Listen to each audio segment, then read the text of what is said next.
Welcome back जी। और break से पहले हमने आपको नेचुरल हिस्ट्री म्यूज़ियम दिखाया, वो थी माजी की बात कि पाकिस्तान में थ्रू आउट इस टेरेन पे क्या क्या स्पीशीज़ एग्जिस्ट करती थी और उनमें से कितनी हमारे पास अपने म्यूज़ियम्स के अंदर डिस्प्ले पे हैं। अब थोड़ा ज़रा फास्ट फॉरवर्ड करते हैं, फ्यूचर की बात करते हैं, बिकॉज हमें दुनिया के साथ कदम से कदम मिलाकर चलना भी है। इस वक्त हम नस्ब में मौजूद हैं, आगे कौन सी ऐसी थ्राइविंग टेक्नोलॉजीज़ हैं जिस पर पाकिस्तान काम कर रहा है, या वहाँ जहाँ पाकिस्तान को काम करने की गुंजाइश है, उस पर बात करेंगे। मिनिस्टर साहब हमारे साथ मौजूद हैं। जी फवाद साहब, ये आप नस्ब में आ गई हैं। ये रोबोटिक्स का ये लैब है जहाँ पे हम खड़े हैं, और अभी आपको जो है वो डेमो भी थोड़ा अगर हम आगे चल के दिखाएं कि हम ये रोबोट्स हैं बेसिकली, आ सकते हैं हम आगे?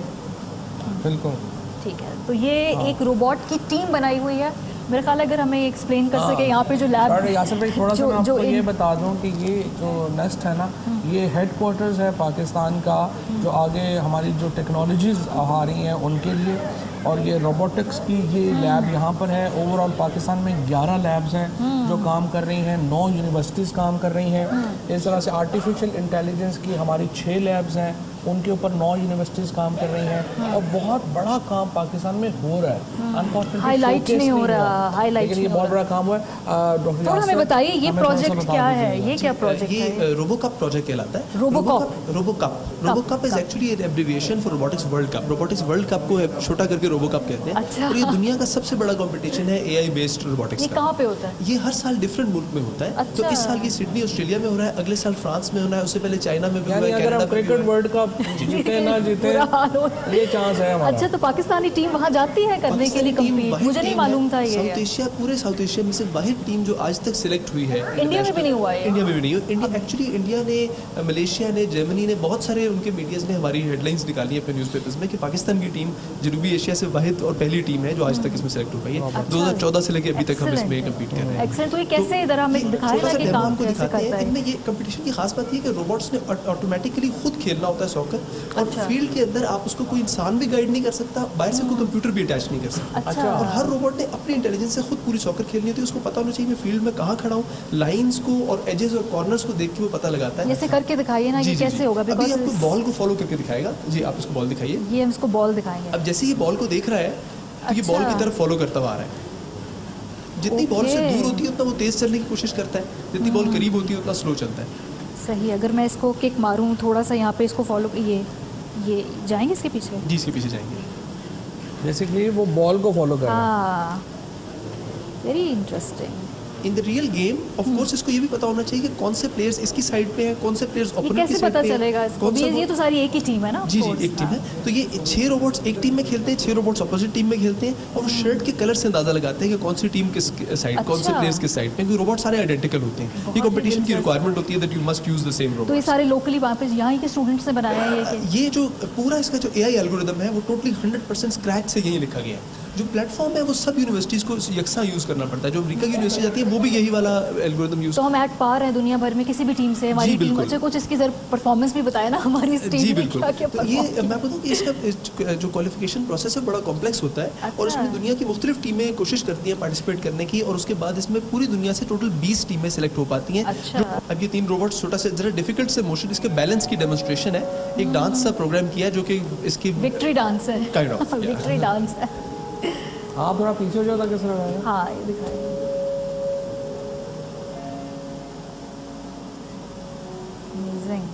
अब ये बेसिकली एक्सट्रीम बैलेंस के मोशंस हैं कि वो बिल्कुल एक पाँव पे बैलेंस करके अपना वेट बिल्कुल दूसरी डायरेक्शन में जा रहा है। तो ये एक तरह से बैलेंस की डेमोन्स्ट्रेशन है कि हम रोबोट के बैलेंस को किस तरह हैंडल कर सकते हैं। ये अमेरिका में भी एग्जांपल देकर पढ़ाया जाती है। दुनिया की टॉप मोस्ट यूनिवर्सिटी MIT पिछले 10 साल से दुनिया की नंबर 1 यूनिवर्सिटी है। अच्छा। और उन्होंने हमारे जो मोशन प्लानिंग एल्गोरिथम है उसको उन्होंने PhD थीसिस में अपग्रेड किया है 2015 सितंबर में। अच्छा। जिसमें थीसिस में उन्होंने, जैसे सर ने कहा, 23 टाइम्स 23 दफ़ा हमारे एल्गोरिथम का नाम लिखा है। उन्होंने डायरेक्टली उन्होंने लिखा है कि इस पूरे एल्गोरिथम को, यानी कि कितने देखे ना फॉरवर्ड थिंकिंग जो प्रोजेक्ट्स यहाँ पर हो सकते हैं, हो रहे हैं। तो फिर साइंस ऑफ टेक्नोलॉजी तो फिर इतनी मामूली वजारत ना हुई ना। तो आज सब जैसे लोग आपको ये बात कहते हैं। आगे चलते हैं, कुछ और प्रोजेक्ट्स भी मैंने आइडेंटिफाई किए हैं। आपको पता है इसका नाम क्या है?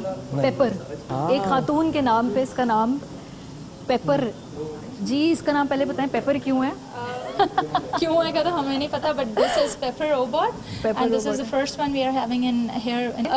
ऑटिज्म के जो बच्चे हैं, ऑटिज्म एक डेवलपमेंटल डिसऑर्डर है जिस पे हम बात कर रहे हैं और जिसके थ्रू हम थेरेपी कर रहे हैं उन बच्चों की। अब ऑटिज्म में होता क्या है कि उनका सोशल कम्युनिकेशन, वो बच्चे लैग करते हैं और उनका कम्युनिकेशन का यूजुअली प्रॉब्लम होता है जिसकी वजह से उनके रिपीटेटिव बिहेवियर्स होते हैं, आई कॉन्टैक्ट नहीं वो मेंटेन कर सकते और socially we have a lot of autism के centres over here in Pakistan. ठीक है। अब हम उन बच्चों को देयर इज ट्रेंड आजकल आ रहा है कि इन बच्चों की थेरेपी यूजिंग रोबोट्स की जा रही है, तो हमने ये नाउ रोबोट्स यूज़ किए हैं क्योंकि जो ऑटिज्म की जो बच्चे शिकार होते हैं वो रोबोट्स के साथ उनकी एक तो ये उनका फ्रेंड है ऐसे बच्चों का जिनको ऑटिज्म है, they are comfortable with robots. इसकी वजह यह है कि रोबोट का बिहेवियर साइंटिस्ट से कहते हैं, रिसर्चर्स के रिपीटेटिव होता है, इनप्रेडिक्टेबल होता है। और हम थोड़ा कम टेक्निकल करते हैं ताकि लोगों को समझ में आसानी से आ जाए। वो चाहिए कैसे काम करता है, ये क्या है? हम जो थेरेपी एक्चुअली कर रहे हैं वो यूजिंग नाउ रोबोट्स कर रहे हैं। ये पेपर अभी सिर्फ एक्सप्लेन कर रहा है कि वो थेरेपी क्या थी। उसमें हम बच्चों का आई कॉन्टैक्ट इम्प्रूव कर रहे हैं और उनका सोशल कम्युनिकेशन इम्प्रूव कर रहे हैं। और हम जो रिजल्ट सारे नोट कर रहे हैं वो हमारे पास सारे सेंसर बेस्ड एनालिसिस। यानी अगर आप इसको फवाद साहब मेरा ख्याल है हाथ लगाएंगे तो ये रिस्पॉन्ड करेगा आगे से? जी, बिकॉज अभी तो ये चल रहा है, इन मोशन है, तो अभी ये रिस्पॉन्ड नहीं करेगा। वैसे इसके सेंसर्स हैं, बम्प सेंसर्स भी हैं, हाथ में भी सेंसर्स हैं, हेड पे भी टैक्टाइल सेंसर्स हैं, तो सेंसर्स ताकि वो कैमरे पे पता चले कि करता क्या है। आई ट्रैक करेगा। सो मुझे ऐसे इसको अपने आप को, ठीक है, अब आप मूव करेंगे तो ये आपको ट्रैक करेगा। अब ये अच्छा, ओह माय गॉड, थोड़ा सा ये है इंटरेस्टिंग कॉन्सेप्ट। तो ये रोबोट्स आप यूज़ कर रहे हैं बच्चों के इलाज के ट्रीटमेंट के लिए। और ये अगला प्रोजेक्ट है, ये हमने जापानीज़ के लिए बनाया है। तो ये साकुरा व्हीलचेयर्स नाम की जापानीज़ ऑर्गेनाइजेशन है जो हमारे साथ कोलैबोरेट कर रही है। तो इसमें ये है कि अगर कोई पर्सन ब्लाइंड है या कोई सीवियर मेंटल इम्पेयरमेंट है उसको, वो खुद से ड्राइव नहीं कर सकता अपनी व्हीलचेयर को, तो व्हीलचेयर खुद अपने आप को ड्राइव कर सके। तो इस केस में अब ये मोबाइल फ़ोन से ड्राइव की जा रही है। ये पहली वो कमर्शियल एप्लीकेशन है जो जापान में भी सबसे ज़्यादा इसकी पसंद की जा रही है, क्योंकि आप किसी एल्डरली पर्सन को लेके जाते हैं हॉस्पिटल में तो इस भारी व्हीलचेयर को खुद पुश करना बहुत मुश्किल होता है। तो ये आप चला के दिखाएं मोबाइल फ़ोन से। अब इसके अंदर लेजर रेंज फाइंडर और कैमरा दिया गया है जिसकी मदद से जो आपका रोबोट है वो डिटेक्ट कर रहा होता है कि इसके इर्द गिर्द इस वक्त सराउंडिंग्स में क्या है, ऑब्स्टिकल इन्फॉर्मेशन उठाता है। और फिर ये जो कंप्यूटर है ये भी हमारा अपना बनाया हुआ है और इस कंप्यूटर के अंदर ये पूरी इन्फॉर्मेशन भेजता है जिससे ये एनवायरनमेंट की पूरी डिटेक्शन करता है कि इसके इर्द गिर्द क्या है और उसने कहाँ। बेसिकली ये मोबाइल फ़ोन से आप इसको चला सकते हैं, ड्राइव कर रहे हैं। आपका ये एक्टिव है, इसको नीचे को लेकर रेंज फाइंडर एक्टिव है, LRF एक्टिव है। तो जी आप अपने मोबाइल फ़ोन से ये व्हील चेयर चला सकते हैं। चूँकि मेरे प्रैक्टिस नहीं है तो ज़रा ये इसके झटके ज़्यादा लग रहे हैं। वैसे कमर्शियल इलेक्ट्रिक व्हील चेयर उसमें जॉयस्टिक यहाँ पे लगी होती है, तो आपका पेशेंट अगर ऊपर है तो आप साथ साथ तो नहीं चल सकते, आपको हिट करेगी। तो इससे ये है कि आप थोड़ा डिस्टेंस से उसको रिमोटली कंट्रोल करें। ठीक है जी, आप अपने हाथ से भी इसको कंट्रोल करें। और ये ब्लूटूथ पे चल रही है या इस पे हॉटस्पॉट मैंने दिया हुआ है, तो एक नेटवर्क पे आ गया तो ये सेम नेटवर्क पे कम्युनिकेट कर रहे हैं। ये आप लोगों ने लोकली यही बनाई है? वाईफाई नेटवर्क पे वाईफाई पे। तो ये लोकली सारा आपने यहीं पे सब कुछ खुद बनाया है? वाईफाई नहीं है, मोबाइल फ़ोन का अपना वाईफाई क्रिएट किया हुआ है ताकि जहाँ मोबाइल फ़ोन आप लेके जाएं बेसिकली हॉटस्पॉट्स हैं। इसको अगर हम थोड़ा सा कम टेक्निकल करें अपने लोगों को समझाने के लिए, तो एक ऐसी व्हील चेयर है जो अपने आप को खुद चला सकती है जी। और इसका रिमोट जो है वो इसके टेलीफोन के अंदर है और आप इंटरनेट के थ्रू इसको, यानी जो इसका एक वर्जन है जो कि मोबाइल फ़ोन से चलाता है। इसका एक और वर्जन ये कि इंसानी दिमाग से आप इसको डायरेक्ट कंट्रोल कर सकते हैं। अच्छा। आप व्हीलचेयर को दिमाग से सोच के कमांड दे सकते हैं कि राइट मुड़ो या लेफ्ट मुड़ो या सामने जाओ या रुक जाओ। तो ये 4 कमांड्स आप दिमाग से डायरेक्टली दे सकते हैं इसमें। यहाँ पर ये क्या? सर हमारा AI एनेबल्ड प्रोस्थेटिक हैंड है जिसमें ये रमशा बना रही हैं इसको बेसिकली। अच्छा, खातून बना रही जी, खातून बना रही हैं। आप एक्सप्लेन करेंगे रमशा क्या है ये रमशा? मैम ये बेसिकली एक हैप्टिक फीडबैक सिस्टम है। लेमन टर्म्स में अगर हम ये कहें कि किसी भी एम्प्यूटी के ऊपर अगर प्रोस्थेसिस लगाते हैं तो वो प्लास्टिक की डमी हैंड होता है या स्टम्प होती है। उसमें मसला ये होता है कि जब भी एम्प्यूटी पेशेंट कोई भी चीज़ उठाने की कोशिश करता है तो जिस तरह इंसान के हाथ में एक हिस्सा है कि आप चीज़ को हाथ लगाते हैं तो फोर्स पता चलती है, उसका टेम्परेचर, रफ है, स्मूथ है, क्या है। कर दें या लोगों को समझ नहीं आएगी। इसको बेसिकली वो ये कह रही हैं कि चूँकि हसासियत नहीं होती ना हाथ में, तो इन्होंने सेंसर्स लगा के हसासियत खासियत क्रिएट की है। ठीक है। तो आप जब हाथ पकड़े लगेगा तो उसको खुद ही महसूस हो जाएगा कि इसका वजन कितना है, उठाने में ताकत कितनी चाहिए। बेसिकली ये अबव नी एम्पूटीज के लिए जिनकी अबव द नी एम्पूटेशन होती है, they have completely lost their knee joint. और पाकिस्तान में से 1 लाख से ज़्यादा एम्पूटीज हैं जिनके पास डिवाइस अवेलेबल नहीं है, क्योंकि कुछ जो लो कॉस्ट वाले हैं बहुत बेसिक हैं, वो बस एक वुडन लेग होती है, और जो बेहतर हैं वो जर्मनी से इम्पोर्ट होते हैं, एटलीस्ट 4 to 5 लाख के होते हैं, जो मोस्ट पीपल अफोर्ड नहीं कर सकते। तो ये बेसिकली एक लो कॉस्ट कॉम्प्रोमाइज़ है विच हैज़ बेटर परफॉर्मेंस। इसका बेसिक फंक्शन ये है कि इसमें स्प्रिंग होता है, ये बंदा जब आगे चलता है तो स्प्रिंग पावर इसमें स्टोर करता है और फिर रिलीज़ करता है।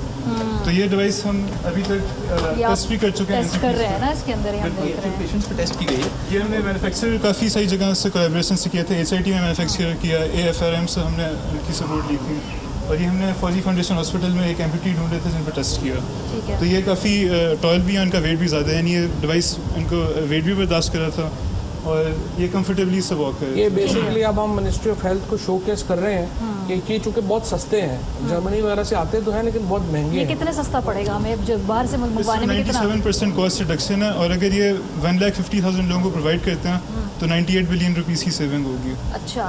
और इसका जो रिजल्ट है वो ऑटोबॉक्स जो जर्मन लीडिंग डिवाइस है उससे बेहतर है। उससे बेहतर है ये आप ग्राफ्स देख सकती हैं साइड बाय साइड, इसमें जर्क कम है, इसकी परफॉर्मेंस बेहतर है। पाकिस्तान का बहुत बड़ा मसला ये है कि हम इंपोर्ट कर रहे हैं बहुत सारी ऐसी चीज़ें जो हमारे यहाँ पे बन सकती हैं। अब ये मुझे नहीं मालूम था कि इस टेक्नोलॉजी पे हमारे नौजवान काम कर रहे हैं। सो अब अभी क्या है future, how to take this forward, because यहाँ पे तो बड़ा अच्छा लग रहा है लेकिन लोकल और निचले लेवल पे तो पता ही नहीं लोगों को। नहीं अभी नहीं है, इसीलिए तो मैंने जो नया प्रोजेक्ट मैं बना रहा हूँ उसमें देखिए मैं 1500 स्कूल सेलेक्ट कर रहा हूँ जहाँ 6ठी से लेके 10वीं तक हम ये सारी टेक्नोलॉजीज जो हैं वो लेके आएंगे, और उनको हम इन्हीं यूनिवर्सिटीज़ को मैंने जो है वो जनरल साहब से रिक्वेस्ट की है, बाकी जो वाइस चांसलर्स हैं उनसे रिक्वेस्ट की है कि आप ये यूनिवर्सिटीज़ उन स्कूल्स को अडॉप्ट करें और उन स्कूल्स की कैपेसिटी बिल्ड करें। अदरवाइज तो इनको भी प्रॉब्लम होगा कि इनके पास बच्चे ही नहीं होंगे जिनके साथ वो उस लेवल पर पढ़ा सकें। अगर आप ये बना रहे हैं चीज़ें तो इनको चलाने के लिए एक खास मेंटल लेवल चाहिए। वो बच्चे कहाँ से आएंगे, वो ह्यूमन रिसोर्स कहाँ से आएंगे? तो इंशाल्लाह हम 1500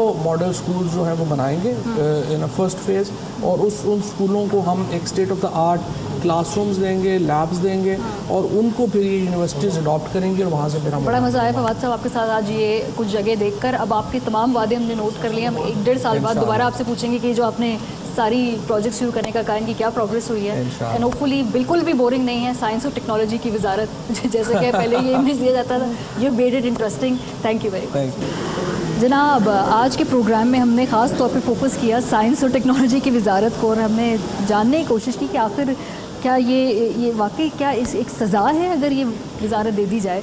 तो बड़ी दिलचस्प जगह हमें आज लेकर गए हमारे मिनिस्टर साहब, और बड़ा पोटेंशियल है इसमें, और ये एक अलमिया है उस कौम का कि हम समझते हैं कि जो इतनी इम्पॉर्टेंट वजारत है हम अपने किसी भी ऐसे शख्स को दें जिसको सियासी तौर पर अपनी साइड लाइन करना हो या उसको सज़ा देनी हो। दुनिया के बाकी ममालिक में ऐसा नहीं होता है। प्रोग्राम का वक्त ख़त्म हो गया, अपना फीडबैक देना मत भूलिएगा। ख्याल रखिए, खुदा हाफ़िज़।